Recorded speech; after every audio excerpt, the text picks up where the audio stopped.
जोशीमळा खासबाग येथील संपूर्ण कुटुंबाच्या आत्महत्या प्रकरणी शहापूर पोलिसात 4 गुन्हा दाखल झाला असून त्यापैकी 3 अटक करण्यात आली आहे। जोशीमळा खासबागला बुधवार दिनांक 9 रोजी एकाच कुटुंबातील 4 सदस्यांनी विष घेत जीवन संपवण्याचा प्रयत्न केला।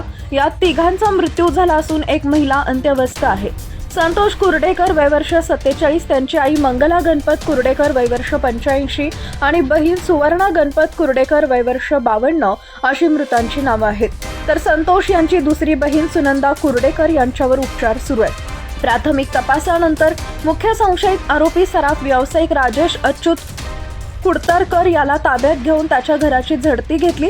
यामध्ये 7,70,000 रुपयांची रोख रक्कम आणि सुमारे 49 लाख रुपये किमतीचे 661 ग्रॅम सोन्याचे दागिने मिळून 56,70,000 रुपयांचा ऐवज पोलिसांनी जप्त केलाय। तसेच भास्कर उर्फ कृष्णा नारायण सोनार, नानासो हनुमंत शिंदे, रीना राजेश कुडतरकर यांच्या विरोधात गुन्हा दाखल झालाय।